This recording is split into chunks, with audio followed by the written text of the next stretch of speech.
দেখুন বন্ধুরা, মাত্র 1 কাপ ময়দা দিয়ে এত সুন্দর স্পঞ্জি কেক বানানো যায়, যেটা না দেখলে আপনারা বিশ্বাস করতে পারবেন না। এই যে কেকটা আমি বানিয়েছি, আমি বাড়িতে অনেকবার বানিয়েছি। 100% ফুলবেই ফুলবে গ্যারান্টি সহকারে। প্রেশার কুকারে আমি কিভাবে বানাই আপনারা দেখতে থাকুন পুরো ভিডিওটা। বন্ধুরা, তনু কিচেনে আপনাদের সবাইকে স্বাগতম। আমি আজকে সামান্য কটি উপকরণ দিয়ে আমি খুব সুন্দর স্পঞ্জি একটা কেক করে দেখাবো। তার জন্য নিয়েছি ময়দা, আর এটা নিয়েছি চিনি পেস্ট করে নিয়েছি, আর রিফাইন অয়েল, আর এটা বেকিং পাউডার আর বেকিং সোডা, আর এখানে একটু ভ্যানিলা এসেন্স নিয়েছি, আর 4টে ডিম, আর এখানে কাজু কিশমিশ নিয়েছি। আমি প্রথমে ডিমগুলোকে ভেঙে নেব।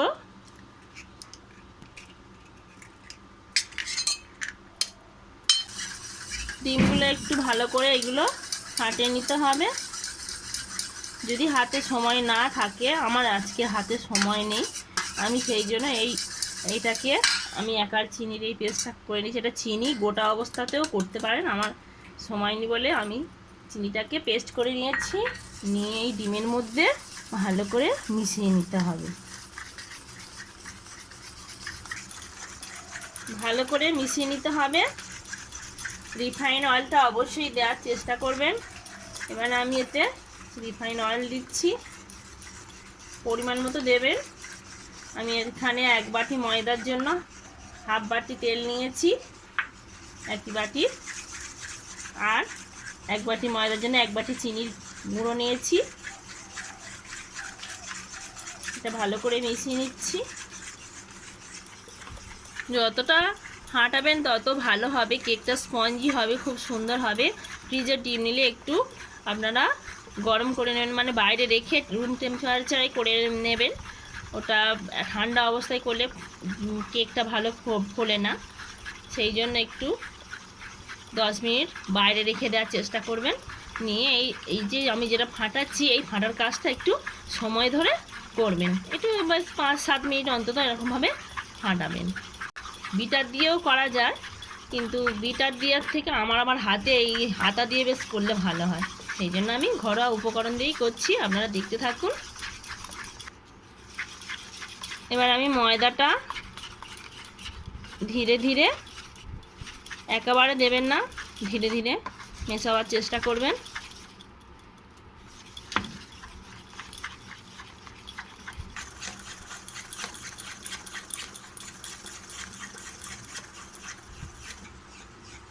আমি আবারও ময়দা দিয়ে দিচ্ছি, এটুকুনি যেটুকু ছিল। এবারে এর সঙ্গে আমি বেকিং পাউডার দেব, আর বেকিং সোডা এই ছোটো চামচের 1 চামচ, আর এইখানে এটাও একই পরিমাণে দেব। দিয়ে একসাথে আমি মিক্স করে নিচ্ছি।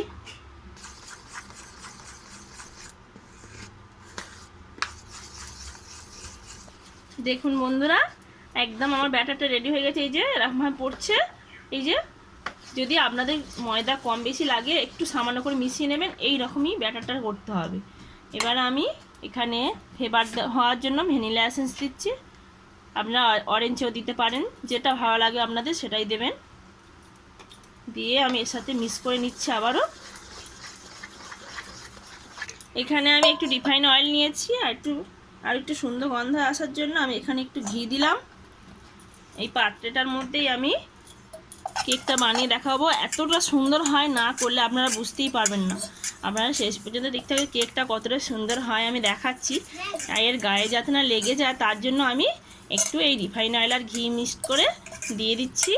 দিয়ে এবার আমি এখানে অল্প একটু ময়দা দেবো। এই যে ময়দা দিয়ে এরকম করে লাগিয়ে নেবেন পাত্রের গায়ে। আমি এই কেকটা অনেকবার করেছি। আমার হয়তো কোথাও যেতে মানে সময় নেই বা পয়সা হাতে নেই, ছেলে মেয়েদের জন্মদিন হচ্ছে, আমি এইভাবে কেক বানিয়ে আমি আমার ছেলে মেয়েদেরকে জন্মদিনে করে খাওয়াই, খুব সুন্দর হয়। আরও একটু দিয়ে দিলাম। এটা ময়দাটা দিলে আর আপনাদের একটু পেপারও দিতে হবে, মানে কাগজও দিতে হবে না, অথচ কেকটা অনায়াসে খুব সুন্দরভাবে উঠে আসবে। এই দেওয়া হয়ে গেল। এবারে আমি কাজু কিশমিশটা যাতে না পুড়ে যায়, তার জন্য একটু ময়দা মাখিয়ে নিচ্ছি। এই ময়দাটা দিলে আর কাজু কিশমিশটা পুড়ে যাবে না। সামান্য একটু ময়দা মাখিয়ে নিলাম। এটা এবারে কিছুটা আমি কাজু কিশমিশ এতে দিয়ে দিলাম, দিয়ে এটা মিক্স করে নিচ্ছি। এবারে আস্তে আস্তে আমি ব্যাটারটা এইভাবে ঢেলে দেবো এর মধ্যে।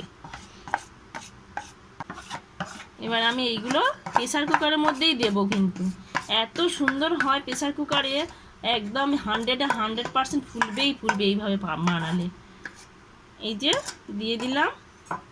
এবারে আমি এইগুলো উপর থেকে ছড়িয়ে দেব এইভাবে। একটু ভিতরে যদি কোনো বাবলস থাকে এরকমভাবে ঠুকে নিতে হবে। এবার আমি প্রেসার কুকারে দিতে যাব, আপনাদের দেখাচ্ছি। এবারে আমি এই প্রেসার কুকার নিয়েছি, একটা স্ট্যান্ড দিয়ে দিচ্ছি যাতে না পুড়ে যায়, এটা দেওয়ার চেষ্টা করবেন। এবারে এইটা আমি ছাঁকা লাগার ভয় আমি আগে থেকেই দিয়ে দিচ্ছি, কেননা আমার পাত্রটা বেশি ছোট নয়, মাপের মাপ তো। বসিয়ে দিলাম। এবার আমি প্রেসার কুকারে মুখের আকার ঢেকে দিচ্ছি। এখানে সিটিটা আপনারা খুলে রাখবেন, সিটিটা কোনোদিন দেবেন না ভুল করেও।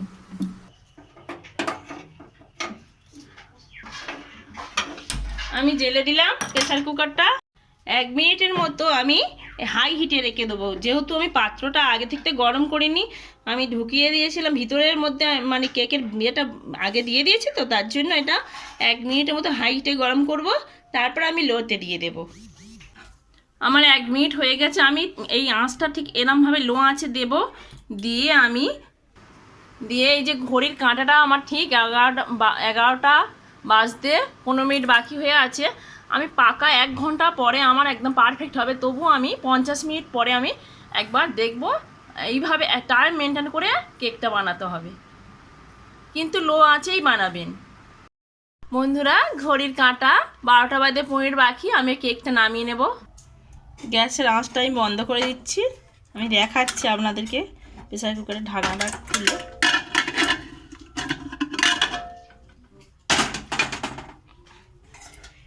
দেখুন কেকটা কতটা ফুলেছে। একটা এরকম যে কোনো জিনিস নিয়ে দেখবেন, যদি গায়ে না লাগে জানবেন যে হয়ে গেছে, আমার কেকটা হয়ে গেছে। আমি এটা নামিয়ে আধ ঘন্টার জন্য ঠান্ডা করতে দেবো, তারপর কেটে দেখাচ্ছি। দেখুন বন্ধুরা, আমার যে কেকটা পুরো একেবারে রেডি হয়ে গেছে, কতটা সুন্দর হয়েছে। আমি তার জন্য সাইড থেকে হালকা করে একটু এরকম করে নিলাম, নিয়ে আমি এরকম করে উবুড় করে দিলাম। দেখুন কতটা সুন্দরভাবে উঠেছে, একটু গায়ে লাগে না, পড়ে না, কিচ্ছু হয়নি। কতটা সুন্দর হয়েছে আপনারা নিজেরাই দেখুন। এইভাবে অবশ্যই বানাবেন, 100% ফুলবে।